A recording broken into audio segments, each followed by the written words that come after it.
భూమి రేటు రెట్టింపు అయిందంటే మంచి భూమి ఉందని అర్థం. అలా రెట్టింపు అవ్వాలంటే మినిమం 5 ఏళ్లు పడుతుందనేది రియల్ ఎస్టేట్ వ్యాపారులు చెప్పే మాట. మరి అదే భూమి రేటు 12 రెట్లు పెరగాలంటే ఎంతకాలం పడుతుంది? మనమే కాదు, మన తరువాత తరం కూడా అలా వెయిట్ చేస్తూ కూర్చోవాల్సిందే. కానీ ఇది అలాంటి భూమి కాదు. బాబు గారి సంపద సృష్టి భూమి. కళ్ళ ముందే 12 రెట్లు పెరిగిపోతుందట. సంపద సృష్టి జరిగిపోతుందట. 1,00,000 కోట్ల అప్పు చిటికలో తీర్చేస్తారట. నమ్మాలి సార్, ఖచ్చితంగా నమ్మి తీరాలి. అమరావతికి బుల్లెట్ ట్రైన్ తెస్తానంటే నమ్మలేదు. అమరావతికి హైపర్ లూప్ వేస్తానంటే నమ్మలేదు. అమరావతిలో ఒలింపిక్స్ పెడతానంటే నమ్మలేదు. అమరావతిలో 10 డిగ్రీలు ఉష్ణోగ్రత తగ్గిస్తానంటే నమ్మలేదు. రాష్ట్రానికి సెపరేట్గా శాటిలైట్ పెడతానంటే నమ్మలేదు. ఇది కూడా అంతే, ఖచ్చితంగా నమ్మి తీరాలి. 2 కోట్లు కూడా చేయని ఎకరం భూమిని 25 కోట్లు చేస్తానంటున్నారు మన బాబు గారు. అలా 4,000 ఎకరాలు అమ్మి 1,00,000 కోట్ల రూపాయల అప్పు తీర్చేస్తారట. ఏపీ ప్రజల కళ్ళల్లో ఆనందం చూస్తారట. హైదరాబాదుకు వైఎస్ఆర్ పుణ్యం వల్ల వచ్చిన ఔటర్ రింగ్ రోడ్డు, ఆ వైఎస్ఆర్ పుణ్యాన వచ్చిన ఫైనాన్షియల్ డిస్ట్రిక్ట్, వీటి వల్ల ఈరోజు భూముల ధరలు పెరిగాయి. మౌలిక వసతులన్నీ ఉన్న 100 ఏళ్ల చరిత్ర కలిగిన హైదరాబాద్కే ఇంతకాలం పడితే అర్జెంటుగా అమరావతిని అంతర్జాతీయ స్థాయి క్యాపిటల్ చేసేస్తారట.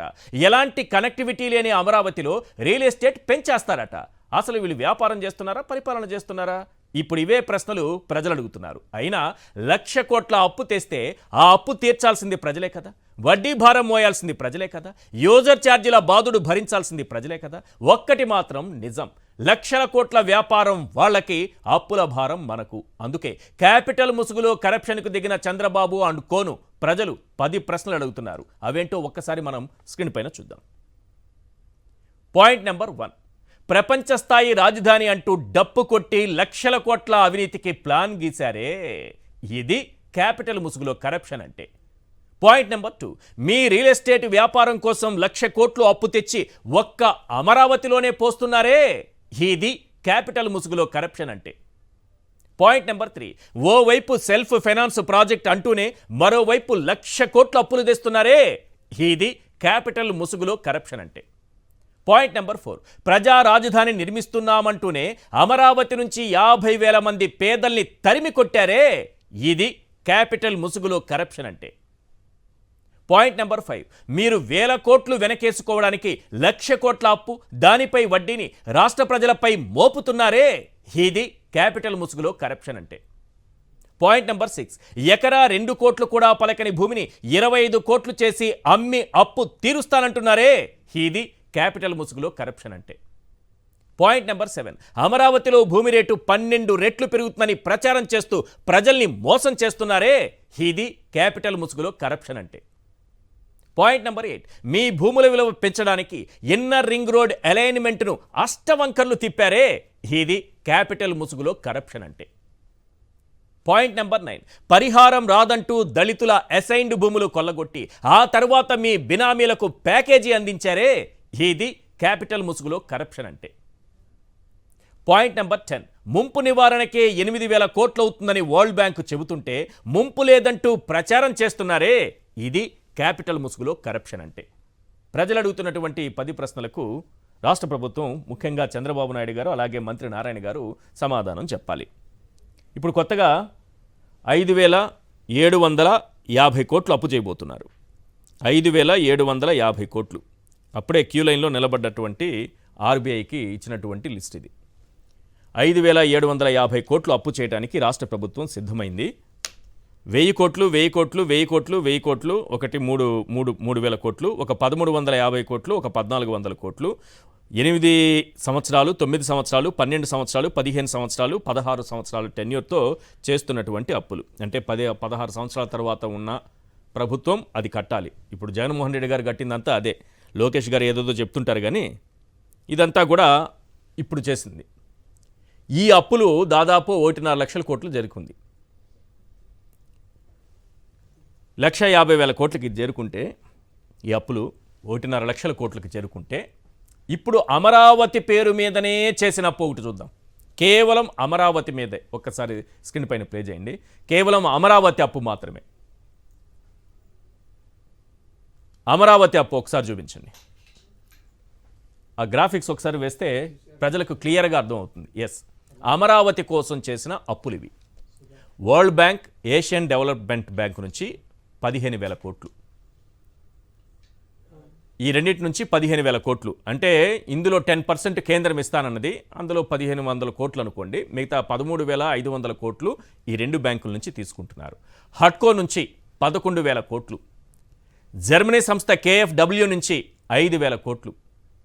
అదనంగా CRDA సమీకరిస్తున్నటువంటి అప్పు, CRDAకి చంద్రబాబు నాయుడు గారు అంటే ముఖ్యమంత్రిగా ఈ రాష్ట్ర ప్రభుత్వం అనుమతినిచ్చింది. 21,000 కోట్లు అప్పులు చేసుకోవచ్చని. అది 52,000 కోట్లు. ఇప్పుడు ప్రస్తుతానికి ఇక్కడ ఉన్నాం మనం. ఇది ఎక్కడి వరకు వెళ్తుంది? 1,00,000 కోట్ల వరకు వెళుతుందట. మరి 1,00,000 కోట్ల బరువు ఎవరి మీద పడుతుంది? ఆల్రెడీ 1.5 లక్షల కోట్లు అప్పులు చేశారు. అది కాకుండా అమరావతి కోసమే చేస్తున్న అప్పులు ఇప్పుడు 1,00,000 కోట్లు కనిపిస్తున్నాయి. అందులో 52,000 కోట్లకు సంబంధించినటువంటి లెక్కలు స్క్రీన్ పైన చూస్తున్నాం. ఇందులో ప్రపంచ బ్యాంకు 3,535 కోట్లు విడుదల చేసింది. రాష్ట్ర ఖాతాలో కూడా జమ అయింది నిన్ననే. మొదటి విడత కొంత అమౌంట్ 3,535 కోట్లు ప్రపంచ బ్యాంక్ రిలీజ్ చేసింది. ఆనందపడాలి కదా పాపం. ఇంత వచ్చినందుకు కేంద్రం మధ్యలో పూచీకత్తుండి సంతకం పెట్టి ఇప్పించింది కదా. కానీ ఎందుకో పాపం రాధాకృష్ణ గారు ఈ వార్తలు, ఈ ఆనందంలో కూడా ఆయన ఏడుస్తున్నారు. ఇప్పుడు వరల్డ్ బ్యాంకు అప్పు ఇచ్చింది, మొదటి విడత రిలీజ్ చేసింది. 15,000 కోట్లు మనం అప్పు తెచ్చుకోవాలి అక్కడి నుంచి అమరావతి కోసం. అందులో 3,500 కోట్లు ఇచ్చింది మొదటి విడత. సంతోషపడాలి కదా. కానీ అక్కడ కూడా 2018 నుంచి అమరావతిని వెంటాడుతున్న జగన్ రాజధానికి అప్పొద్దంటూ ప్రపంచ బ్యాంకుకు లేఖలు అని ఇక్కడ కూడా ఏడుపుగొట్టు వార్త. మీకు ఆనందం కదా వచ్చినందుకు, మళ్ళీ ఇక్కడ ఏడవడం ఎందుకు జగన్ మీద పడి? ఎందుకు ఈ ఏడుపు? నేను చెప్తాను. ప్రపంచ బ్యాంకు 2014 నుంచి 19 మధ్య అమరావతికి వచ్చి ఆ ప్రాజెక్టుకు సంబంధించి రైతులతో మాట్లాడితే ఇది ఒక అవినీతి ప్రాజెక్టు అని తేలింది. ప్రపంచ బ్యాంక్ తన వెబ్సైట్లో పెట్టింది, అమరావతి అనేది ఒక అవినీతి ప్రాజెక్టు, ఇలాంటి అవినీతి ప్రాజెక్టుకు మేము రుణాలు ఇవ్వలేము అని తన వెబ్సైట్లో పెట్టుకుంది. ఆ తర్వాత వారం రోజులకే దాన్ని తొలగించింది. అడిగితే ఇది మా ఇంటర్నల్ డిస్కషన్ కోసం మేము పెట్టుకున్నాము అధికారులు మాట్లాడుకోవడానికి అని చెప్పింది. ఏదైతేనే వాస్తవం అయితే పెట్టింది కదా, అందుకే ఇవ్వకుండా వెళ్ళిపోయింది. ఇప్పుడు ఎందుకు ఇస్తోందనేది కదా ప్రశ్న. మరి అప్పుడు అవినీతి ప్రాజెక్ట్ అని ఇప్పుడు ఎందుకు ఇస్తోందని? చంద్రబాబు నాయుడు గారి కోసం కాదు, కేంద్రం పూచీకత్తు ఉంటానంది. బాగా గుర్తుపెట్టుకోండి, కేంద్రం మధ్యలో ఉండి సంతకం పెడతానంది. గతంలో కేంద్రం లేదు, ఇప్పుడు కేంద్రం వచ్చింది. మీరు రాష్ట్ర ప్రభుత్వాన్ని నమ్మకపోవచ్చు, మేము మధ్యలో పూచీకత్తుంటామని కేంద్ర ప్రభుత్వం 15,000 కోట్లు అప్పివ్వడానికి సంతకం పెట్టింది కాబట్టే ఈరోజు అప్పిస్తున్నారు. కానీ మధ్యలో ఎటువంటి ఏడుపు ఏడుస్తున్నారు? జగన్మోహన్ రెడ్డి రాకుండా చేశారట. జగన్మోహన్ రెడ్డి గారు చెప్తే ప్రపంచ బ్యాంకు ప్రపంచంలోని అన్ని దేశాలకు అప్పిచ్చే బ్యాంకు ఆపుతుందా? అంటే వినేవాడు ఆంధ్రప్రదేశ్ ప్రజలు, పచ్చ పేపర్లు చదివే ప్రజలు నమ్మేస్తారు కదా అని రాస్తే అట. కానీ మన పేపర్లో మనమేం రాస్తాం? సెంటు కంపు అని పేదలను అవమానిస్తాం. జగన్మోహన్ రెడ్డి గారు 51,000 ఇళ్ల పట్టాలు అమరావతిలో ఇస్తే భరించలేక కడుపు మంటతో మనం రాసిన వార్త సెంటు కంపు. జగన్మోహన్ రెడ్డి గారు పేదలకు 1 సెంటు స్థలం ఇస్తే ఒక్కొక్కరికి, ఆ సెంటు స్థలంలో వాళ్ళు వచ్చి నివాసం ఉంటే మాకు కంపు కొడుతుందని వార్త రాశారు ఆయన. సెంటు కంపు అని. ఖరీదైన బట్టలకు ఖరీదైనటువంటి సెంటు పూసుకునే మాకు, మా పక్కన పేదలు నివసిస్తే వాళ్ళ చెమట కంపు కొడుతుంది, వాళ్ళు ఉండాలా అని. ఇప్పుడు ఆ పేదలను కూడా తరిమేసి 900 ఎకరాల్లో వాళ్ళకి 50,000 ప్లాట్లేసి ఇచ్చారు. ఇప్పుడు వాళ్ళందరినీ తరిమేసి అవన్నీ అమ్మేస్తారట. మొత్తం 4,000 ఎకరాలు అమ్మితే 1,00,000 కోట్లు వస్తుందట. అంటే ఎకరా 25 కోట్లు బలకాలి. ఎక్కడైనా 25 కోట్లు బలుకుతుందా ఎకరా? అందులోనూ అమరావతిలో ఇప్పుడున్నది 2 కోట్లు కూడా విలువ చేయట్లేదు. పోనీ 2 కోట్లు అనుకుందాం, అంతకంటే ఎక్కువే ఉందనుకుందాం. 12 రెట్లు పెరుగుతుందట. ఎలా పెరుగుతుంది? ఎలా అప్పు తీరుస్తారు? నారాయణ గారు ఏమన్నారో ఒకసారి ప్లే చేయండి. ఎందుకంటే రియల్ ఎస్టేట్ వాళ్ళతో మాట్లాడితే సార్ 1 కోటి రూపాయలు పెట్టుబడి పెడితే 5 ఏళ్లలో అది 2 కోట్లు అవుతుంది అని చెప్తున్నారు.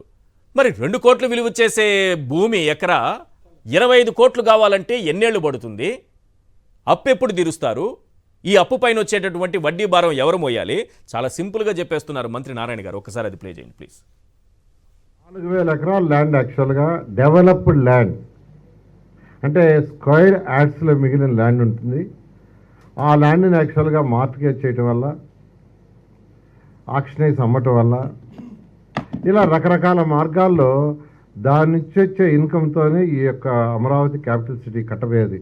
4,000 ఎకరాల ల్యాండ్ యాక్చువల్గా డెవలప్డ్ ల్యాండ్, అంటే స్క్వేర్ యార్డ్స్లో మిగిలిన ల్యాండ్ ఉంటుంది. ఆ ల్యాండ్ని యాక్చువల్గా మార్టిగేజ్ చేయటం వల్ల, ఆక్షనైజ్ అమ్మటం వల్ల, ఇలా రకరకాల మార్గాల్లో దాని నుంచి వచ్చే ఇన్కమ్తోనే ఈ యొక్క అమరావతి క్యాపిటల్ సిటీ కట్టబోయేది. 4,000 ఎకరాల ల్యాండ్ యాక్చువల్గా డెవలప్డ్ ల్యాండ్, అంటే స్క్వేర్ యార్డ్స్లో మిగిలిన ల్యాండ్ ఉంటుంది. ఆ ల్యాండ్ని యాక్చువల్గా మార్టిగేజ్ చేయటం వల్ల, ఆక్షనైజ్ అమ్మటం వల్ల, ఇలా రకరకాల మార్గాల్లో దాని నుంచి వచ్చే ఇన్కమ్తోనే ఈ యొక్క అమరావతి క్యాపిటల్ సిటీ కట్టబోయేది.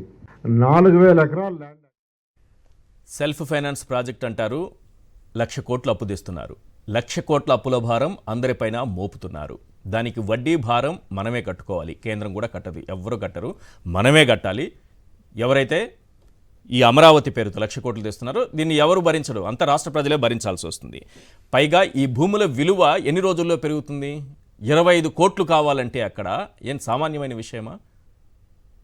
మరి ఈ 1,00,000 కోట్ల అప్పుల భారం మనదే, వాటిపై వడ్డీ భారం మనదే, యూజర్ ఛార్జీల భారం, యూజర్ ఛార్జీలు కండిషన్స్ ఉంటాయి కదా, వరల్డ్ బ్యాంక్ కండిషన్స్ ఎలా ఉంటాయో కాసేపట్లో మీకు చూపిస్తాను.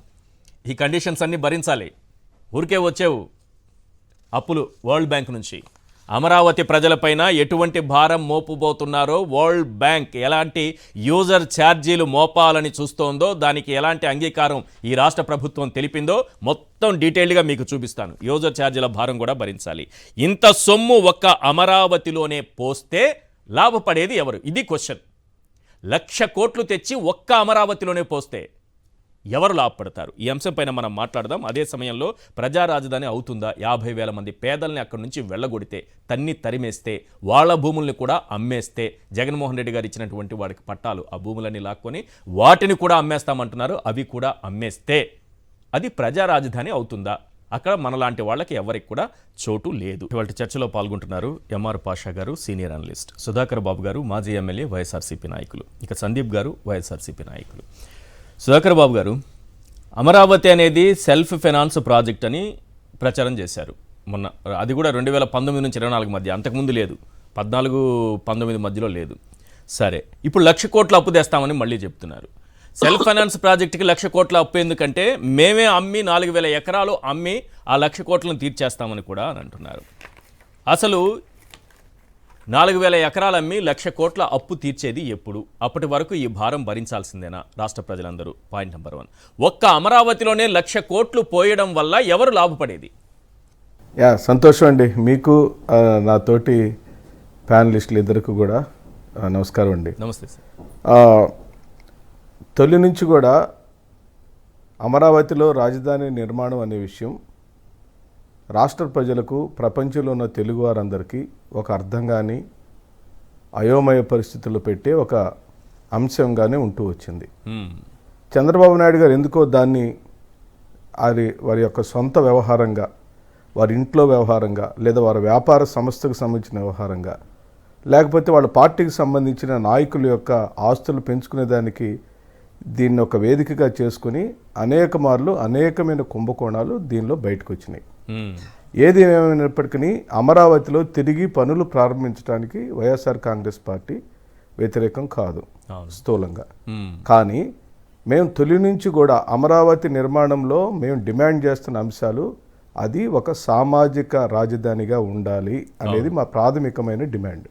అంటే ఆ రాజధానిలో సామాన్యుడికి స్థానం ఉండాలి, అన్ని కులాలకి స్థానం ఉండాలి, అందరూ బాగుండాలి. మరి ముఖ్యంగా చంద్రబాబు నాయుడు యొక్క మాటలను నమ్మి వేలాది ఎకరాలు రాజధాని నిర్మాణం కోసం ఇచ్చిన రైతులకు ఈ రోజు వరకు ఈశ్వర్ గారు, ఈ ప్రభుత్వం వచ్చి 12 నెలల సమయం అవుతున్నా కూడా, ఈ 12 నెలల సమయంలో కూడా భూములు ఇచ్చిన రైతులకు ఫ్లాట్లను డెవలప్ చేసి ఈ రోజు వరకు ఇవ్వలేదు. సకాలంలో వారికి ఇవ్వాల్సిన కౌలు డబ్బులు ఇవ్వలేదు. కానీ జగన్మోహన్ రెడ్డి గారు వారి యొక్క ప్రభుత్వంలో ఏ ఒక్క రోజు కూడా కౌలు డబ్బులను ఆపిన దాఖలాలు లేవు. ఇకపోతే వారి నిర్మాణం పేరుతో వారి అనునాయులకు ఆ ప్రాంతంలో భూములను ముందుగా కొనిపించి ఆ భూములను మళ్ళీ తిరిగి ప్రభుత్వానికి అమ్మించి ఎస్ దాని ఒక రియల్ ఎస్టేట్ వ్యాపారంగా మార్చారు అనేది జగమెరిగిన సత్యము. దీన్ని ఎవ్వరూ కాదనలేరు. ఎందుకంటే రిజిస్ట్రేషన్ అయిన పేర్లు రికార్డులో ఉన్నాయి. రిజిస్ట్రేషన్ అయినటువంటి ఆ భూములు అంతకుముందు ప్రభుత్వం రాకన్నా 6 నెలల ముందు, అలాగే ప్రభుత్వం వచ్చిన తర్వాత అంటే అమరావతి పేరును ప్రకటించకన్నా ముందు ఎవరెవరి పేర్ల మీదకి రిజిస్ట్రేషన్లు మారినాయో అవన్నీ కూడా రికార్డులో ఉన్నాయి. అయ్యే మనం దాస్తే దాగే కాదు, మన తెలుగుదేశం పార్టీ బుకాయిచ్చినంత మాత్రాన అది ఆగే ప్రసక్తి లేదు. అలాగనే అమాయకులైనటువంటి దళితుల భూములను అసైన్డ్ ల్యాండ్లు అనే పేరుతో మీకు ఎట్టి పరిస్థితుల్లో ప్రభుత్వం ధనం చెల్లించదు కాబట్టి ఆ భూములు మీరు ఇప్పుడు అమ్మితే కనీసం మేము 1 లక్షకో 2 లక్షలకో కొంటాము, అదే ప్రభుత్వం తీసుకుంటే మీకు ₹1 కూడా ఇవ్వదని వాళ్ళని భయపెట్టి రాత్రుల్లో కిడ్నాప్ చేసి పోలీసులు వ్యానుల్లో తీసుకెళ్లి వాళ్ళ ఇళ్లలో కూర్చోబెట్టుకొని రాత్రికి రాత్రే ఆ అసైన్డ్ భూములలో ఉన్న దళితుల యొక్క స్థానాల్లో ఉన్న భూములను అప్పనంగా తెలుగుదేశం పార్టీ నాయకులు కొట్టేసిన మాట వాస్తవమా కాదా? ఈ రోజున రాజధాని ప్రాంతంలో రైతును ఏ విధంగా అయితే దారుణంగా మోసం చేశారో అదే స్థాయిలో ఆ ప్రాంతంలో ఉన్న దళితులకు, గిరిజనులకు, బలహీన వర్గాలకు, మైనార్టీలకు తీవ్రమైన అన్యాయం జరిగినది. ఇది 2 రకాలుగా అన్యాయం సార్. మీరు చెప్పిన పాయింట్ ఒకటి, ప్రాంతంలోని కంటకాలను వదలలేదు, మురుగు కుంటల్ని వదలలేదు, బావుల్ని వదలలేదు, చెరువుల్ని వదలలేదు. వాటన్నిటినీ గుంపగుత్తుగా ఎంఆర్ఓల ద్వారా వాటన్నిటిని కొల్లగొట్టి వాళ్ళ పేర్ల మీదకి బనాయించుకుని మార్చుకుని ఆ భూములన్నింటినీ మళ్ళీ తిరిగి ప్రభుత్వానికి అమ్మేశారు. ఒక దారుణమైన, ఎవరికి అర్థం కాని, ఒక నైవంచనతో కూడుకున్నటువంటి ఒక పన్నాగం. రైట్. ఇది ఒక స్కామ్ కాకుండా ఇందులో ఇంకో పాయింట్ దాగుంది. చెప్పాలి, ఇంకో పాయింట్ ఉంది సార్. ఇందులో ఈ స్కామ్ కాకుండా ఇంకో పాయింట్ ఏంటంటే ఇక్కడ ఎవరు పేదలు, దళితులు ఉండకూడదు, అలాంటి వాళ్ళు ఎవరు ఈ రాజధానిలో కనిపించకూడదు. మీ ప్రభుత్వం ఇచ్చినటువంటి 50,000 ఇళ్ల పట్టాలు ఇస్తే వాళ్ళని తరిమి కొట్టడానికి అదే కారణం. ఈ దళితులు, ఎస్సీ, ఎస్టీ, బీసీ, మైనారిటీలు ఎవరూ లేకుండా చేయాలనేది కూడా ఇది ఒక కారణం. అంటే వాళ్ళెవరూ ఉండకూడదు, ఇక్కడ ధనవంతులు మాత్రమే ఉండాలి. అదేనండి నేను ఈశ్వర్ గారు నా పాయింట్. ఈశ్వర్ గారు, నేను ఈరోజు మీ డిబేట్లో నా తొలి డిమాండ్గా నేనేం చెప్పానంటే అమరావతి రాజధాని సామాజిక రాజధానిగా ఉండాలి. Yes, correct. మీరు అది అందరి రాజధానిగా ఈ ప్రపంచానికి చూపించాలి. తద్వారా మీరు అనుకుంటున్నటువంటి నిర్మాణం యొక్క వేగం పెరుగుతుంది. ఎందుకు హైదరాబాదు మన కళ్ళ ముందే అంత షార్ట్ స్పాన్లో అంత అనూహ్యంగా పెరిగింది అని అంటే అక్కడ అన్ని కులాలు ఉన్నాయి, అన్ని మతాలు ఉన్నాయి. ఈ దేశంలోని అన్ని జాతుల వాళ్ళు హైదరాబాద్లో నివాసం ఉండటానికి ఆయా కాల పరిస్థితులు, అక్కడ సామాజిక పరిస్థితులు, అక్కడున్న వాతావరణం అన్నీ కూడా కలిసి వచ్చింది. చంద్రబాబు నాయుడు గారు చేస్తున్న ప్రయత్నము, నిర్మాణం విషయంలో వైఎస్ఆర్ కాంగ్రెస్ పార్టీకి అభ్యంతరం లేదు.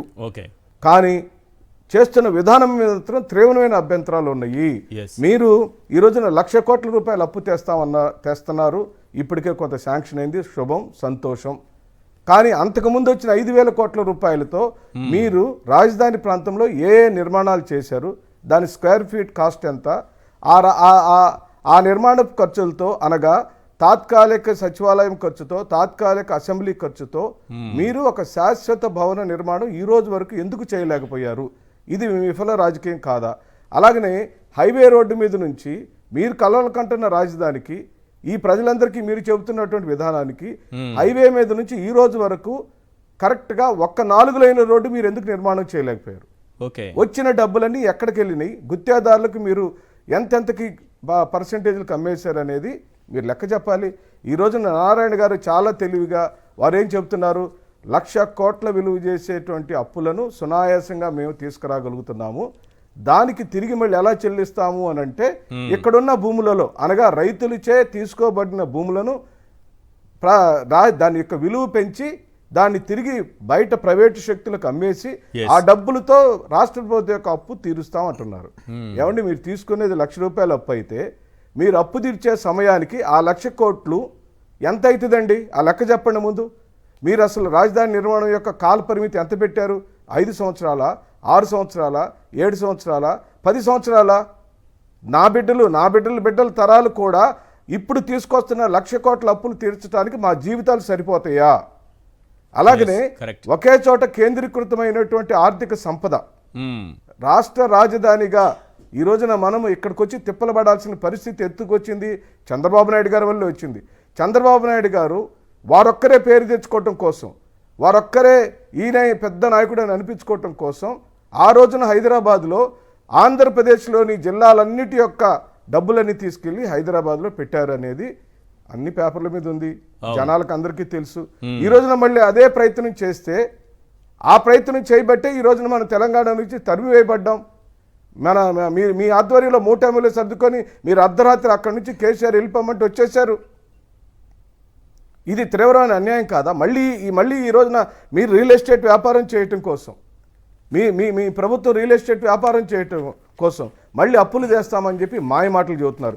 ఇప్పుడు మీరు చూపించిన గణాంకాలలో 52,000 కోట్ల రూపాయల అప్పుని చంద్రబాబు నాయుడు గారి యొక్క ప్రభుత్వం ఈ మాటకే శాంక్షన్ తెచ్చుకుంటే, కేంద్ర ప్రభుత్వం ఇచ్చింది మీరు చెప్పలేదా ఈశ్వర్ గారు? కేంద్ర ప్రభుత్వం నుంచి అప్పు నాకు ఆల్రెడీ వచ్చింది 17,000 కోట్లని ఏదో నారాయణ గారు చెప్పినట్టు మేము విన్నామండి. అది మీరే దీన్ని ఇప్పుడు ధృవీకరించాలా? వారు కేవలం డెవలప్మెంట్ బ్యాంకు అష్టవంకరలు తిప్పారు రింగ్ రోడ్డుని. ఎందుకు తిప్పాల్సి వచ్చిందని అడుగుతున్నాం.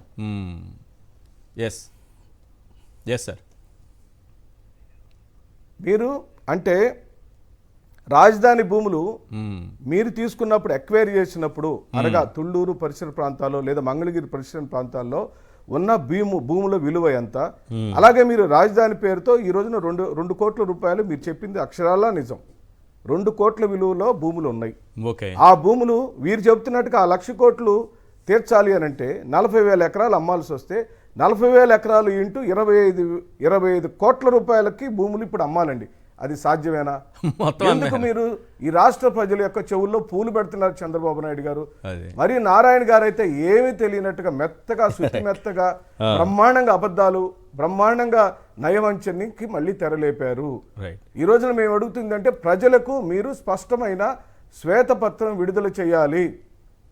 మీరు పేదవాళ్ళైన రైతులకు మీరు ఇస్తానన్నటువంటి ఫ్లాట్లకు రోడ్లు వేసి అభివృద్ధి చేసి వాళ్ళకి తక్షణమే ఆ ఫ్లాట్లను హ్యాండ్ ఓవర్ చేయాలి.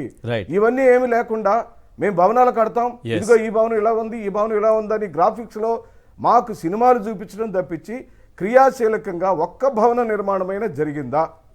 ఈ రోజు వచ్చిన 33, ఇప్పుడు మీరు అంటున్నారు కదా వరల్డ్ బ్యాంక్ నుంచి తీసుకొచ్చాము అంటున్నారు. ఇప్పటికే జమ అయింది 3,553 కోట్లు అయితే 35 కోట్లు అయితే జమ అయింది. ఆ 3,535 కోట్లకి మీ దగ్గర ఉన్న ప్రణాళిక ఏమిటి? రోడ్ల నిర్మాణమే చేయకుండా, మీరు ఒక్క రోడ్డు నిర్మాణం కూడా చేయకుండా, ఒక్క శాశ్వత భవన నిర్మాణం చేయకుండా ఎందుకు పదే ప్రజలను నైవంచన చేస్తున్నారని అడుగుతుంది వైఎస్ఆర్ కాంగ్రెస్ పార్టీ. మళ్ళీ మా మీద దుమ్మెత్తిపోయటం, మేమేదో జగన్మోహన్ రెడ్డి గారు ఏదో రాజధాని నిర్మాణానికి వ్యతిరేకమని చెప్పి అంటాం. నువ్వు 5 సంవత్సరాల కాలం పరిపాలించినప్పుడు నువ్వే చెప్పుకొని నువ్వు పేటెంట్ హక్కుగా ఫీల్ అవుతున్న ఆ రాజధాని నిర్మాణంలో ఒక్క శాశ్వత భవనం కూడా మీరు ఎందుకు నిర్మించలేకపోయారు? మీరు నిర్మించిన తాత్కాలిక అసెంబ్లీకి, సచివాలయానికి మీరు స్క్వేర్ ఫీట్ కి 15,000 రూపాయలు చెల్లించిన మాట వాస్తవమా కాదా? ఈ అన్నిటికీ మీరు స్పష్టమైన సమాచారం ఇవ్వాలి. ప్రజలను మోసం చేయొద్దు. రియల్ ఎస్టేట్ వ్యాపారానికి రియల్ ఎస్టేట్ అడ్డాగా దయచేసి రాజధాని నిర్మాణం పేరుతో మీరు రియల్ ఎస్టేట్ దందాకు చేయొద్దు అని చెప్పి మనవి చేస్తున్నాం. దాని ఒక కేంద్రంగా మనవి చేయొద్దు సార్. నేనేం అడగట్లేదు సార్. వరల్డ్ బ్యాంక్ వాళ్ళు వచ్చి విజిట్ చేసినప్పుడు మీరు ఇచ్చిన దాంట్లో చిన్న ఒక్క ముప్పు నివారణకే 8,000 కోట్ల రూపాయలు ఖర్చు అవుతుందని చెప్పారండి. అవును సార్, అవును. కేవలం ముప్పు నివారణకి 8,000 కోట్ల రూపాయలు అంటే మేము ముప్పు ప్రాంతంగా ఉంది, దాన్ని సరిచేయండి అయ్యా. ఏమంటే మేమేం అడగట్లేదు సార్. విజయవాడ మొన్న వచ్చిన వరదల్లో మునిగిపోయే పరిస్థితి వచ్చినప్పుడు మాజీ ముఖ్యమంత్రి గారైన శ్రీ వైఎస్ జగన్మోహన్ రెడ్డి గారు తన దూరదృష్టితో రిటర్నింగ్ వాల్ కట్టించారు. ఈశ్వర్ గారు మీరు కూడా చూశారు, ఆ రోజున లైవ్ టెలికాస్ట్ చేసిన సాక్షి. ఆ రిటర్నింగ్ వాల్ లేకుండా ఉంటే విజయవాడ మునిగి ఉండేదా లేదా?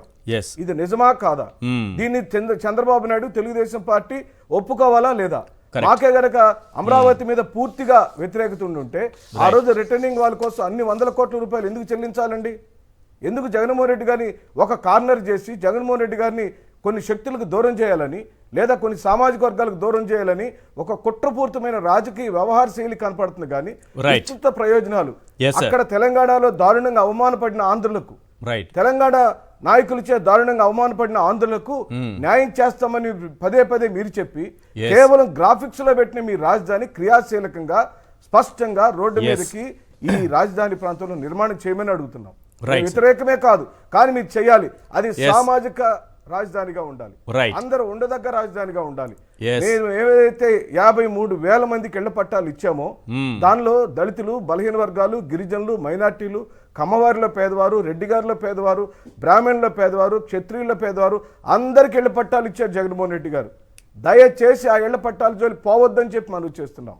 వాళ్ళు అక్కడే ఉండాలి, వాళ్ళకి ఇళ్ల స్థలాలు ఉండాలి, వాళ్ళందరి మధ్యలో నివాసం ఉండాలి. Yes. వాళ్ళకి అభివృద్ధి అనగా మంచినీళ్ళ సదుపాయాలు, కరెంటు సదుపాయాలు, డ్రైనేజ్ సిస్టమ్, అలా ప్రతి ఒక్కటి మౌలిక సదుపాయాల కల్పన ఆ ప్రాంతంలో కూడా జరిగించి తీరాలి. అప్పుడే ఇది అందరి యొక్క రాజధానిగా, Right. ఇది యొక్క సామాజిక రాజధానిగా చంద్రబాబు నాయుడు గారికి కూడా పేరు వచ్చింది. కరెక్ట్. తప్పనిసరిగా అందరం కలిసి ఉంటేనే కదా. Right, sir. ఎందుకు మీరు ఆ ఎస్ఎస్టీ బీసీ మైనార్టీ ఆ పేదవాళ్ళైన అగ్రకులాల్లోని పేదవాళ్ళైన అక్కడ ఉండటానికి వీలేదంటున్నారు?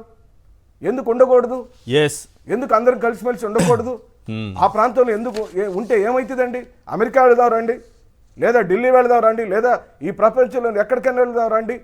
పెద్ద పెద్ద ఆకాశాన్ని అంటే ఆహారాలు కట్టిన ప్రదేశాల్లో కూడా పూరి గుడిసెలు ఉన్నాయండి. Yes sir. పూరి గుడిసెలు ఉన్నాయి, పేదవాళ్ళు ఉన్నారు. ఎందుకు అందరం కలిసి ఉండకూడదు?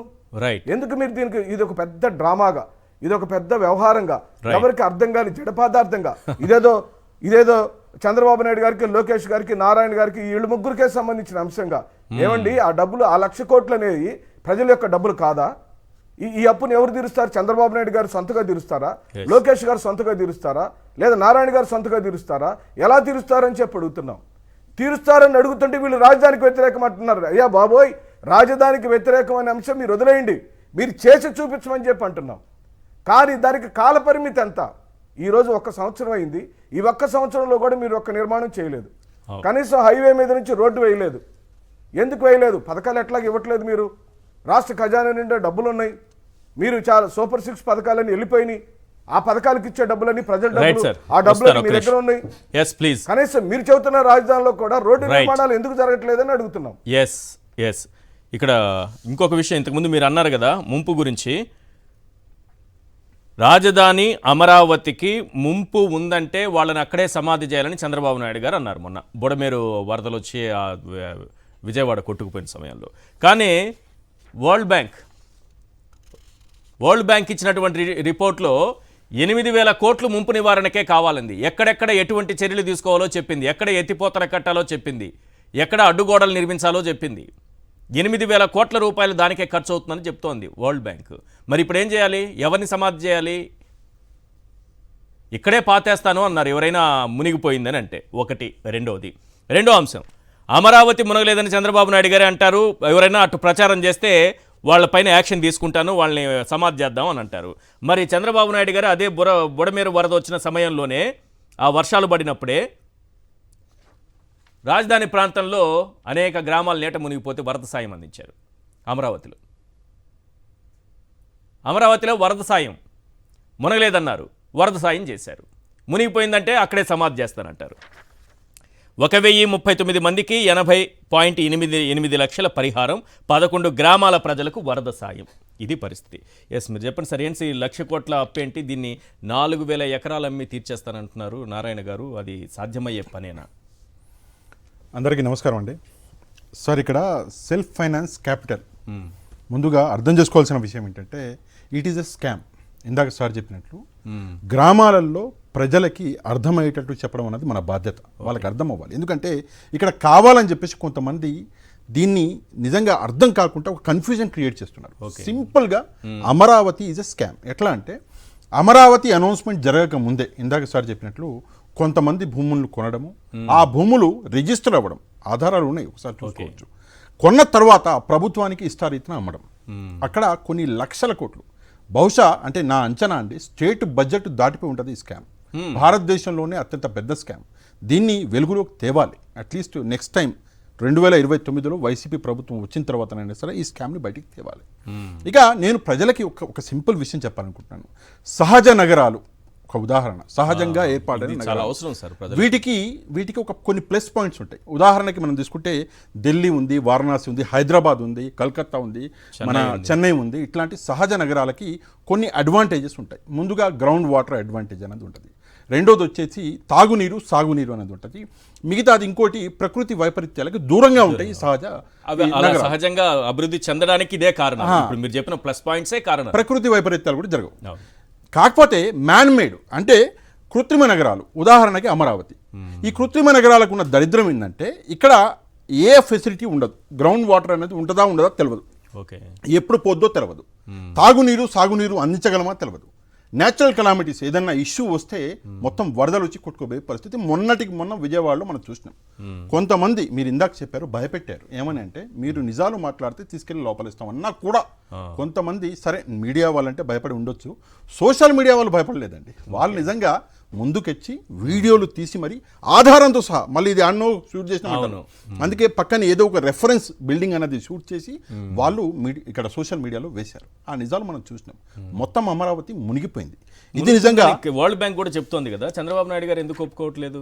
అదే ఇక్కడ అధికారులు చెప్తున్న ఒక మాట రాశారు సార్. అధికారులు ఇది ఈ ప్రాంతంలో కాకుండా రాజధాని ఇంకో చోట కడితే సగానే సగం ఖర్చు తగ్గుతుంది. నేను అక్కడికి వస్తున్నాను.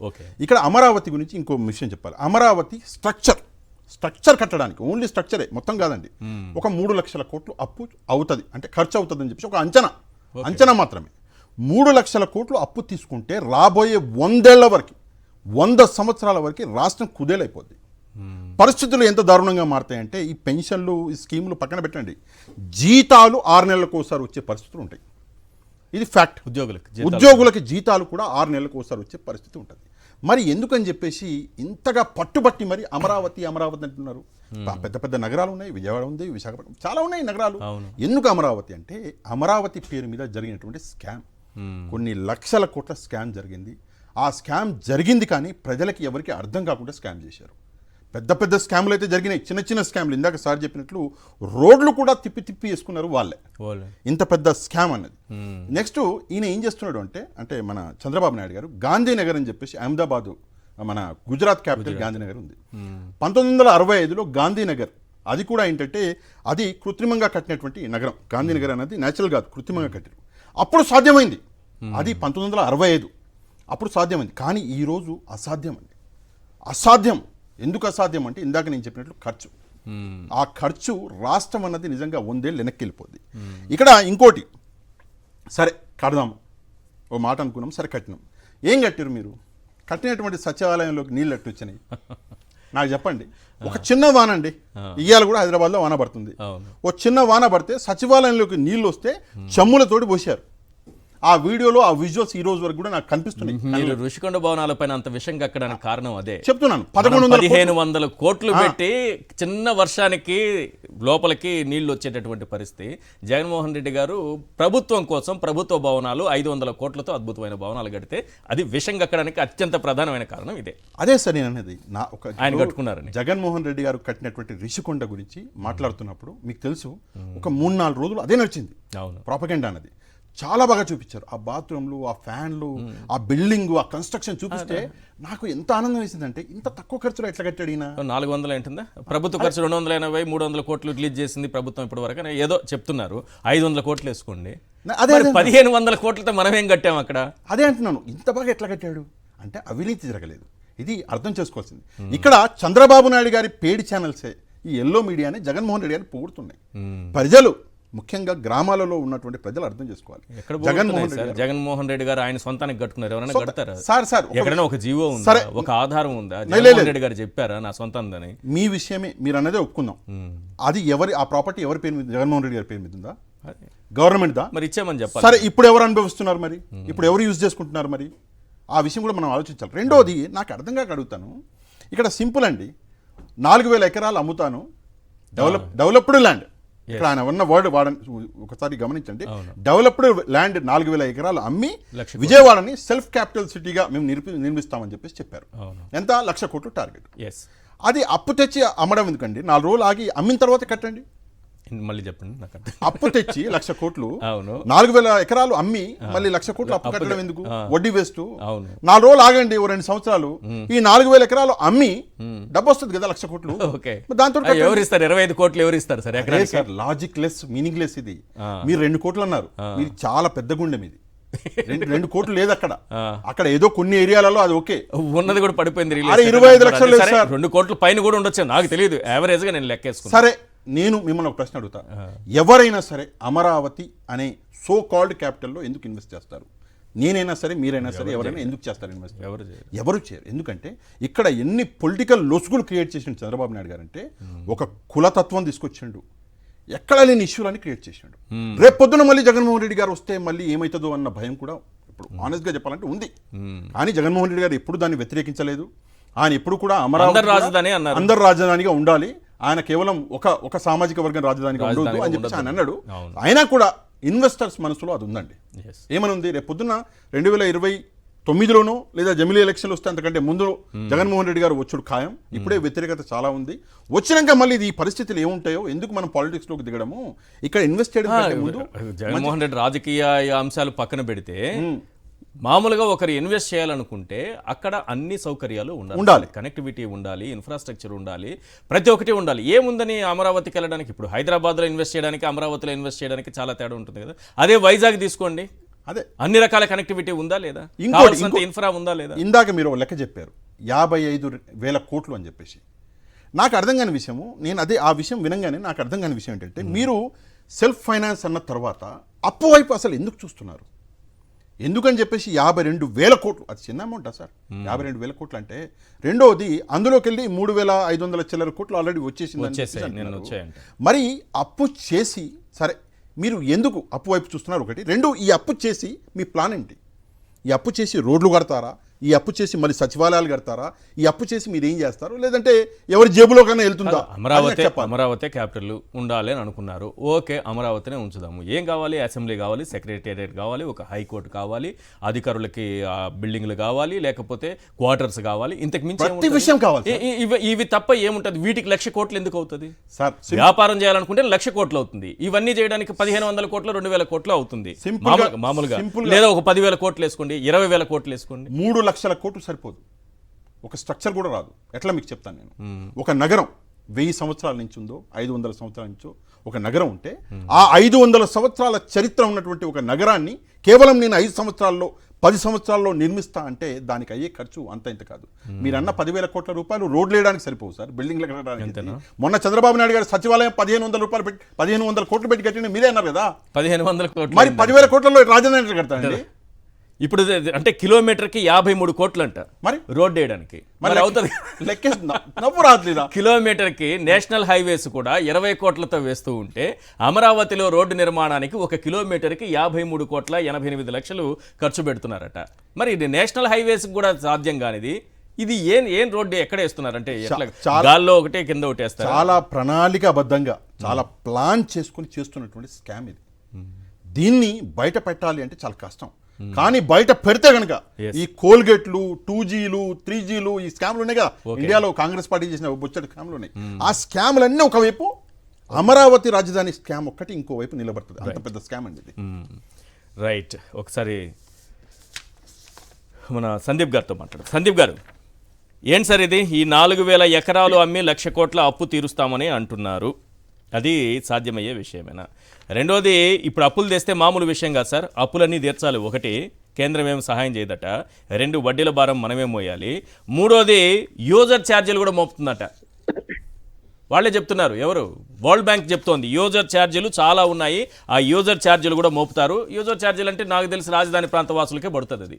ఈ అప్పు తీర్చేది ఒకటి, వాళ్ళకి అందరూ కలిసి అప్పు తీర్చేది ఒకటి, రాష్ట్ర ప్రజలందరూ కలిసి వడ్డీలు కట్టేది ఒకటి. కానీ ప్రత్యేకంగా పాపం యూజర్ మోత వీళ్ళకు ఉంటుంది. ఏమేమి ఉంటుందో కూడా చెప్పింది వరల్డ్ బ్యాంక్. లెవీ అసెస్మెంట్ అంట, అభివృద్ధి ఛార్జీలట, వినియోగ ఛార్జీలట, మూలధన మౌలిక సదుపాయాల ప్రాజెక్టులపై సెస్ అట, బెటర్మెంట్ ఛార్జీ లేదా ఇంపాక్ట్ ఫీజ్ అట, నీటి నిర్వహణ, సరఫరా, పారిశుద్ధ్యం, డ్రైనేజీ, మౌలిక సదుపాయాలకై వ్యయ మొత్తాన్ని రికవరీ టారిఫ్ పేరుతో వీటిని యూజర్ ఛార్జీల రూపంలో వసూలు చేస్తారట. ఏంటి ప్రాజెక్ట్ అర్థం కావట్లేదు అసలు. ఈశ్వర్ గారు నమస్తే అండి. నమస్తే సార్. సాక్షి టీవీ యాజమాన్యానికి, సాక్షి ప్యానెల్లో ఉన్నటువంటి పెద్దలందరికీ కూడా నా హృదయపూర్వకమైనటువంటి ధన్యవాదాలు తెలియజేస్తా ఉన్నాను. ఈశ్వర్ గారు, అమరావతి వాసిగా నేను మొత్తం ప్రతిరోజు గమనిస్తా ఉన్నాను. అమరావతిలో ఏం జరుగుతుందన్నది నాకు క్లియర్ గా తెలుసు. నేను అమరావతిలోనే ఉంటున్నాను. నేను అమరావతిలోనే ఒక దళిత, నాకు కూడా అసైన్డ్ పొలం ఉంది అమరావతిలో. ఇక్కడ జరుగుతున్నటువంటి ప్రతిదీ కూడా నాకు తెలుసు. నేను చాలా ప్రాక్టికల్ గా చూస్తా ఉన్నాను. ఇక్కడ అమరావతిలో నిజం చెప్పాలంటే ఇది ఒక పెద్ద రియల్ ఎస్టేట్ ప్రాజెక్ట్ గా దీన్ని ముందుకు తీసుకొని వెళ్తా ఉన్నారు. ఎందుకంటే నేను నిజం చెప్తున్నాను ఈశ్వర్ గారు, ఇక్కడ నేను చూస్తా ఉన్నాను, ఇక్కడ పేదలకు జరుగుతున్నటువంటి అన్యాయాన్ని నేను చూస్తా ఉన్నాను. దళిత రైతులకు జరుగుతున్నటువంటి అన్యాయాన్ని నేను చూస్తా ఉన్నాను. ఇక్కడ నిజం చెప్పాలంటే ఈ బడుగు బలహీన వర్గాలు, ఎస్సీ ఎస్టీ బీసీ మైనార్టీలకి, దళిత రైతులకు జరుగుతున్నటువంటి అన్యాయాన్ని నేను చాలా క్లియర్ గా చూస్తా ఉన్నాను. ప్రాక్టికల్ గా నేను కూడా దాన్ని అనుభవిస్తా ఉన్నాను. ఇక్కడ మీరు చూస్తే ఇక్కడ ఈ అమరావతి అనేది చంద్రబాబు నాయుడు గారికి ఇప్పుడు ఒక 5,000 గజాలు ఇక్కడ ఇల్లు కట్టుకోవడానికి స్థలం కొన్నారు. ఇది చంద్రబాబు నాయుడు గారి ఇల్లు కట్టుకోవటానికి, చంద్రబాబు గారి యొక్క స్వార్థం కోసమో, లేకపోతే ఇక్కడ రియల్ ఎస్టేట్ చేస్తున్నటువంటి వారు అనకూడదు, టీడీపీ నాయకులు ఎవరైతే ఉన్నారో వాళ్ళ యొక్క స్వప్రయోజనాల కోసమో, వ్యాపారం చేసుకునే దానికోసమో మనం చూస్తాం. ఇప్పుడు ఎవరైనా రియల్ ఎస్టేట్ చేసే వాళ్ళని మనం చూస్తూ ఉంటాం. వాళ్ళు ఏం చెప్తారంటే, ఇదిగో హైవే అమ్మటి 500 గజాలు ఉంది, ఇక్కడ ఈ విధమైనటువంటి డెవలప్మెంట్ యాక్టివిటీస్ ఉన్నాయి, ఇక్కడ ఈ విధమైనటువంటి డెవలప్మెంట్ జరుగుతా ఉంది, కాబట్టి ఇక్కడ గజం ఇంత రేటు పలుకుతా ఉంది అని చెప్పే విధంగా అమరావతిలో కూడా కేవలం ఇదిగో ఆ ప్రాజెక్ట్ వస్తుంది, ఇదిగో ఇక్కడ ఈ డెవలప్మెంట్ జరుగుతుంది, ఇక్కడ ఈ డెవలప్మెంట్ జరుగుతుంది, ఆ డెవలప్మెంట్ జరుగుతా ఉంది అని ఏంటంటే ఒక గ్రాఫిక్స్ మనం చూసాం. 2014 నుంచి 19 వరకు మనం చూసాం. అంతకంటే దారుణంగా ఇప్పుడు మీరే చెప్తా ఉన్నారు, గతంలో 12 రెట్లు భవిష్యత్తులో పెరిగిద్దని చెప్పి ఒక అపోహలను క్రియేట్ చేస్తూ. అంటే ఇంకోలాగా మీకు చెప్పాలంటే చాలా మందిని రాష్ట్రంలో ఉన్నటువంటి ఎవరైతే పెట్టుబడిదారులు ఉన్నారో వాళ్ళు నిజంగా చెప్పాలంటే వాళ్ళని మోసం చేస్తున్నటువంటి పరిస్థితి. అంటే ఇక్కడ కొంతమంది స్వార్థం కోసం, లేకపోతే బాబు గారి యొక్క ఆ క్వార్టర్ యొక్క స్వార్థం కోసం, లేకపోతే అక్కడ రియల్ ఎస్టేట్ చేస్తున్నటువంటి చంద్రబాబు నాయుడు గారి యొక్క బినామీలు ఎవరైతే ఉన్నారో, లేకపోతే అక్కడ మంత్రులు ఎవరైతే ఉన్నారో, ఇప్పుడు ఎవరైతే ఆధిపత్యం అధికారం చలాయిస్తా ఉన్నారో కేవలం వాళ్ళ స్వార్థం కోసం. నిజంగా అమరావతికి వైఎస్ఆర్సీపీ పార్టీ వ్యతిరేకం కాదు. రాజధానికి మనం చూస్తా ఉన్నాం, రాజధాని డెవలప్మెంట్ చేసే విషయంలో గౌరవ మాజీ ముఖ్యమంత్రి వర్యులు వైఎస్ జగన్మోహన్ రెడ్డి గారు వ్యతిరేకం కాదు. అక్కడ జరుగుతున్నటువంటి అవినీతికి, అక్కడ జరుగుతున్నటువంటి కుంభకోణాలకు మాత్రమే వైఎస్ఆర్సీపీ పార్టీ గాని, గౌరవ మాజీ ముఖ్యమంత్రి వైఎస్ జగన్మోహన్ రెడ్డి గారు గాని, మేము గాని అక్కడ జరుగుతున్న అవినీతికే వ్యతిరేకంగా మేము మాట్లాడుతా ఉన్నాం, పోరాటం చేస్తా ఉన్నాం. అక్కడంతా కూడా ఈశ్వర్ గారు, అక్కడంతా కూడా జరుగుతుంది ఏంటంటే అక్కడ ప్రైవేట్ సెటిల్మెంట్లు. అవును, ఇప్పుడు నాకు ఒక పాయింట్ ఉంది సార్, చాలా మందికి ఉన్న అనుమానం ఇది. ఇప్పుడు ల్యాండ్ ఎక్కడన్నా కొందాం అనుకున్నాం అనుకో, బహిరంగ మార్కెట్లో 1 కోటి రూపాయలు ఉందనుకుందాం సార్. బహిరంగ మార్కెట్లో 1 కోటి రూపాయలు ల్యాండ్ ఒక వ్యక్తి నుంచి కొనాలని అనుకున్నాడు. కానీ ప్రభుత్వ వాల్యూ ఎంత ఉంటుంది ఆ 1 కోటి రూపాయలది? నిజంగా చెప్పాలంటే గవర్నమెంట్ వాల్యూ ప్రకారం ఎంత ఉంటుంది? అది 25 లక్షలు ఉండొచ్చు 1 కోటి రూపాయలది. అంతేనా? 25 లక్షలు ఉండొచ్చు. కానీ ఇక్కడ పరిస్థితి ఏంటంటే ప్రభుత్వమే 25 కోట్లకు నేను భూమి అమ్ముతానంటుంది, భవిష్యత్తులో 12 రెట్లు పెంచి అమ్ముతానంటుంది.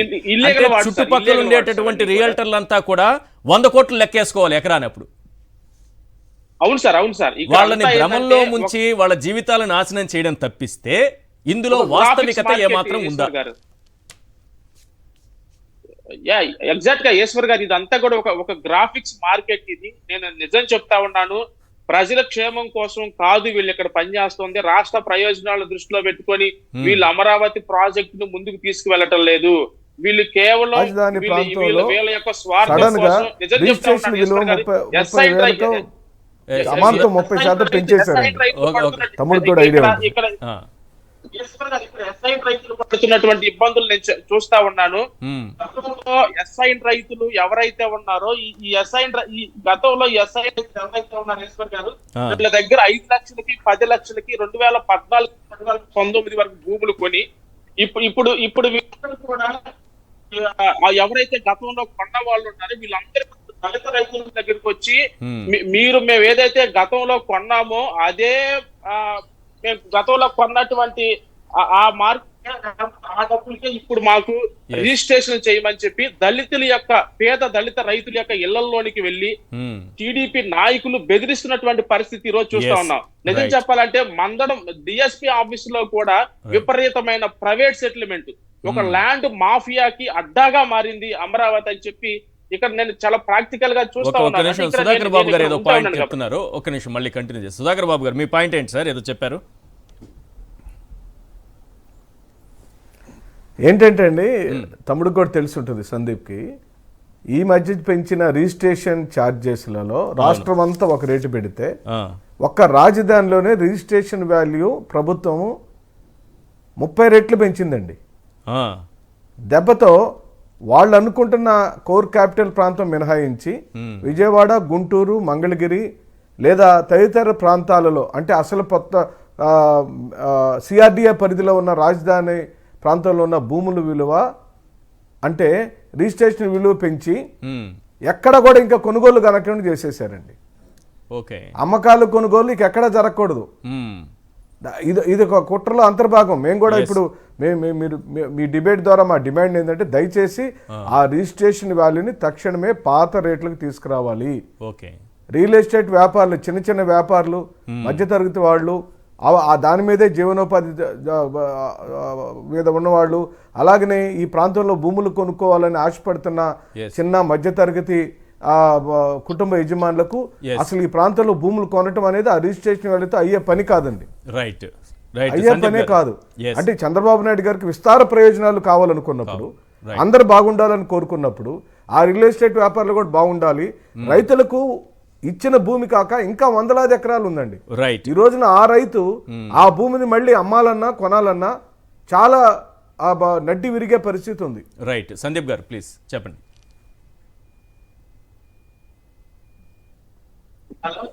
సందీప్ గారు ఈశ్వర్ గారు చెప్పండి. చెప్పండి. ఈశ్వర్ గారు, ఇక్కడ గతంలో గౌరవ మాజీ ముఖ్యమంత్రి వర్యులు వైఎస్ జగన్మోహన్ రెడ్డి గారు ప్రభుత్వం ఉన్నప్పుడు దాదాపుగా 53,000 మందికి ఇక్కడ పేద బడుగు బలహీన వర్గాల వారికి 53,000 మందికి నివాసాలు కల్పిస్తే, ఇప్పుడు బాబు గారు ప్రభుత్వం వచ్చిన తర్వాత ఆ 53,000 మంది అంటే బడుగు బలహీన వర్గాలకు సంబంధించినటువంటి వాళ్ళని ఈ రోజు వాళ్ళని బయటికి నెట్టేస్తున్నటువంటి పరిస్థితి. అక్కడ సామాజిక సమతుల్యత దెబ్బతింటుంది, డెమోగ్రాఫిక్ ఇన్బ్యాలెన్స్ వస్తుందని అంటున్నారుగా. అప్పుడు మనం చూసాం ఈశ్వర్ గారు, సెంటు కంపు అనేటువంటి ఒక వార్తని అప్పుడు ముఖ్యమంత్రిగా ఉన్న జగన్మోహన్ రెడ్డి గారు పేదలకు స్థలాలు ఇస్తే సెంటు కంపు అనేటువంటి ఒక ఆర్టికల్ వేసి, అంటే అక్కడ పేదలు నివసిస్తే అక్కడంతా స్లమ్ ఏర్పడుతుంది, అంటే అక్కడ అంటే సామాజిక సమతుల్యత ఏర్పడుతుంది, అక్కడ ఉన్నటువంటి ధనవంతులకి అది ఒక అంటే ఇబ్బందికరంగా మారుతుంది అనేటువంటి ఒక కంపు కొడుతుంది అనేటువంటి ఆర్టికల్ కూడా మనం చూసాం గతంలో. ఇప్పుడు ఆ 53,000 మందిని బయటికి పంపించినటువంటి పరిస్థితి, అంటే అక్కడ ఉన్నటువంటి దాదాపుగా అక్కడ ఇచ్చినటువంటి 900 ఎకరాలని గౌరవ అప్పుడు ముఖ్యమంత్రి గారు ఇస్తే ఇప్పుడు వాటిని కూడా అమ్మకానికి పెట్టినటువంటి పరిస్థితి. అంటే పేదల పట్ల, బడుగు బలహీన వర్గాల పట్ల అంటే ఇప్పుడు చంద్రబాబు నాయుడు గారికి ఉన్నటువంటి చిత్తశుద్ధి ఏంటంటే పేదలు అక్కడ నివసించకూడదు. నిజంగా మీకు చెప్పాలంటే దళితుల దగ్గర ఉన్నటువంటి భూములను కూడా వీళ్ళు పూర్తిగా ఎందుకు లాగేసుకుంటా ఉన్నారంటే, అక్కడ దళితులు లేకపోతే బీసీలు గాని, ఎస్టీలు గాని, మైనార్టీలు గాని, అక్కడ ముస్లింస్ గాని అక్కడ ఎవ్వరు ఉండకోకుండా కేవలం ఒక ఐఫై అంటే ఒక లగ్జరీ సిటీగా తయారు చేయాలని చెప్పి కొంతమందికి మాత్రమే అక్కడ ప్లేస్ ఉండే విధంగా అక్కడ వీళ్ళు చేస్తున్నటువంటి అక్కడ ఉన్నటువంటి వాతావరణాన్ని బట్టి మనకు అర్థమవుతుంది. సార్, ఇది అమరావతి అన్న ఇదైతే ఈ చంద్రబాబు నాయుడు గారి ప్రయత్నం ఏదైతే ఉందో, విఫల ప్రయత్నం అనాలే, దీని ఇంపాక్ట్ మాత్రం రాష్ట్రం మొత్తంలో కట్టి చూపిస్తారు. ఇప్పుడు టెండర్లు పిలిచారు కదా సార్, టెండర్లు పిలిచారు. గడిచిన 5 సంవత్సరాలు మనం చూసినాం, 14 నుంచి 19 వరకు ఏమైందో అది మొత్తం మనం చూసినాం. అది అయ్యేది కాదు, పోయేది కాదు. కానీ దీని ఇంపాక్ట్ మాత్రం రాష్ట్రంలో అన్ని చోట్ల పడుతుంది. సామాన్య ప్రజలను నడ్డి ఈ రోజు విరిచే ప్రయత్నం చంద్రబాబు నాయుడు గారు చేస్తున్నారు. నాకు గుర్తుంది, జగన్మోహన్ రెడ్డి అంటే ఎలక్షన్లకి ముందు జగన్మోహన్ రెడ్డి గారి అది అందులో ఎలక్షన్లలో భాగంగా చాలా మంది చెప్పిన విషయం ఏంటంటే ధరలు పెరుగుతున్నాయి, అమరావతి విల్ ఇంపాక్ట్ మోర్, ధరలు ఇంకా పెరుగుతాయి. మీకు ఉప్పుల దగ్గర నుంచి పప్పుల దగ్గర నుంచి బెంజుకాడ వరకు అమరావతి వల్ల అమరావతి వల్ల 100% పెరుగుతుంది. రాష్ట్రం అంతా ఇది భారం రాష్ట్రం అంతా భరించాలి. మీరు ఇందాక అన్నారు రాష్ట్రంలో అక్కడ ఉన్నటువంటి ప్రజలకి ఇంపాక్ట్ పడుతుంది. కాదండి, అమరావతిలో ఉండే వాళ్ళకే కాదు, అమరావతి బయట దూరంగా ఉన్న మీకు కూడా ఇంపాక్ట్ పడుతుంది. ఎప్పుడో మీరు ఆంధ్రప్రదేశ్ వెళ్తారు, అవును ట్యాక్సులని ఆ టోల్ ట్యాక్సులని ఇవన్నీ మొత్తం బాధుడే బాధుడు. చంద్రబాబు నాయుడు గారు ఈజ్ ఈక్వల్ టు బాధుడే బాధుడు. పప్పుతో సహా అంతే, మొత్తం పెరిగిపోతాయి. రెండోది ఏంటంటే కరెంటు ఛార్జీలు. మద్యం ప్రియులు అంటే క్వాలిటీ మద్యం అందిస్తా అన్నాడు, ఆ మద్యం పెరుగుతుంది, కరెంటు ఛార్జీలు పెరుగుతాయి, సామాన్య ధరలు పెరుగుతాయి, ఈవెన్ స్కూల్ ఫీజులతో సహా ప్రతి చోట ఇంపాక్ట్ అనేది 100% జరుగుతుంది. కానీ ఈ ఇంపాక్ట్ని హ్యాండిల్ చేయాలంటే ఏం చేయాలంటే మీరు రాష్ట్ర ఆదాయాన్ని పెంచాలి. నిన్న చూసా సార్, నాకు నవ్వు వచ్చింది. GST growth of GST revenue చూసాను. నాకు ఎంత నవ్వు వచ్చిందంటే పక్క రాష్ట్రం తెలంగాణ 0% స్టాగ్నెంట్ గా ఉంది. ఓకే అటు పక్క రాష్ట్రం మన కర్ణాటక 4%, తమిళనాడు 7%. ఓకే ఎంత దరిద్రం అంటే కేరళ 9%, ఉత్తరప్రదేశ్ సార్, ఉత్తరప్రదేశ్ ఎంత ఉంది అంటే 10% గ్రోత్ లో ఉంది. ఆల్ ఇండియా 10% ఉంది. బీహార్ లాంటి రాష్ట్రం ప్రతి ఒక్కరు ఎగ్జాంపుల్ గా చెప్తారు, బీహార్ అది 30% గ్రోత్ లో ఉంది. కానీ ఆంధ్రప్రదేశ్ మాత్రం ఆల్ ఇండియా కూడా 10% గ్రోత్ లో ఉంటే ఆంధ్రప్రదేశ్ మాత్రం -1 లో ఉంది. ఇది నిజంగా దారుణం. విజన్ సార్, అదే చెప్తున్నాను. మీరేమన్నారు, విజన్ అర్థం సంపద చేసుకోలేకపోతున్నారు. సృష్టిస్తా అన్నారు. సంపద మీరు సృష్టిలో సంపద భాగమే సృష్టించింది మైనస్లోకి. లేదు, సృష్టించకుండా మీరు పంచింది ఏం లేదు, ఉల్టా ప్రజల మీద ఈ రోజు భారం పెడుతున్నారు. 1,52,000 కోట్ల రూపాయలు ఇందాక మీరు చెప్పిన అప్పులు అవును తెచ్చి ఇప్పటివరకైన అప్పులు ఎక్కడ పెడుతున్నారు సార్? నాకు అర్థం కావట్లేదు. ఎవరికి ఇవ్వట్లేదు, అమరావతి కాకుండా ఎక్కడ పెడుతున్నారు? ఏదైనా అల్మారా ఉందా స్పెషల్ గా? Yes. ఏదైనా ప్లేస్ ఉందా? ఒకసారి చెప్పండి.